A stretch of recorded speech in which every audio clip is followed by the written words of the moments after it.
இந்த வீடியோவில் ரொம்ப சுவையான எக் பாஸ்தா எப்படி செய்யலாம்னு பார்க்கலாம் வாங்க.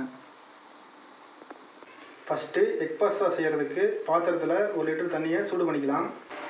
தண்ணி நல்லா கொதிச்ச உடனே 1 ஸ்பூன் கல்லுப்பு சேர்த்துட்டு கூடையே 250 கிராம் ஸ்ப்ரிங் பாஸ்தாவை சேர்த்து வேக வச்சுக்கலாம். ஒரு 10 நிமிஷம் பாஸ்தா நல்லா வேகட்டும்.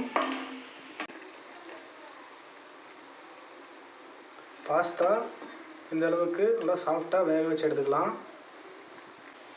நம்ம எக் பாஸ்தா செய்கிறதுக்கு அடுப்பில் அகலமான பாத்திரத்தை வச்சுட்டு 4 ஸ்பூன் எண்ணெயை சேர்த்துக்கலாம்.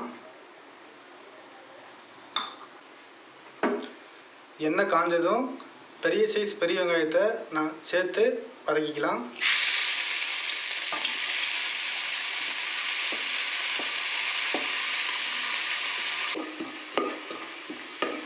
வெங்காயம் கண்ணாடி பழம் வணங்கினா போதும். அடுத்து 1 ஸ்பூன் இஞ்சி பூண்டு சேர்த்து பச்சை வாசனை போக நல்லா வணங்கிக்கலாம்.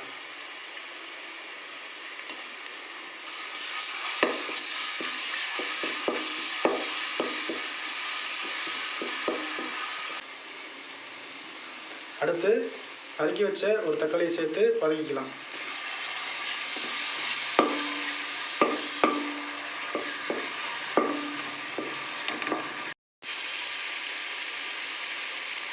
அடுத்து நறுக்கி வச்ச ஒரு குடமிளகாயை சேர்த்து வதக்கிக்கலாம்.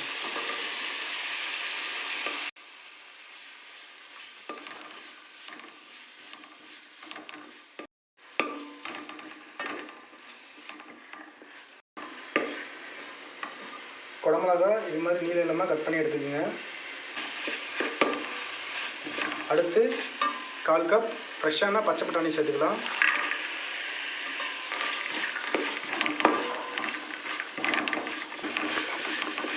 அடுத்து பாஸ்தாவுக்கு தேவையான உப்பு சேர்த்துக்கலாம். அடுத்து பாஸ்தாவுக்கு தேவையான மேகி மசாலா 3 சேர்த்துக்கலாம்.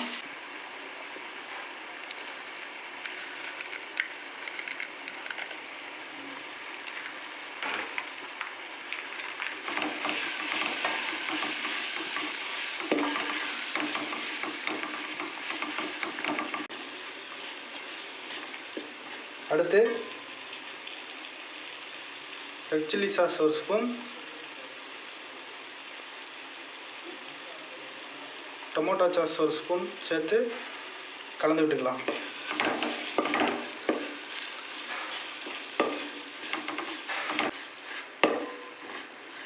அடுத்து வேக வச்ச பாஸ்தாவை கூட சேர்த்து நல்லா கலந்து விட்டுக்கலாம்.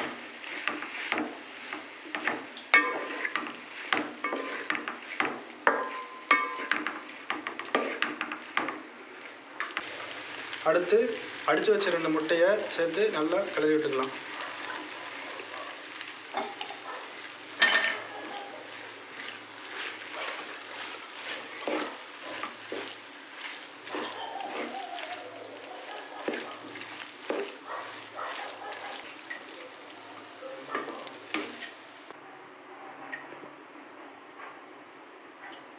ரொம்ப எம்மியான நம்ம எக் பாஸ்தா ரெடி ஆயிடுச்சு.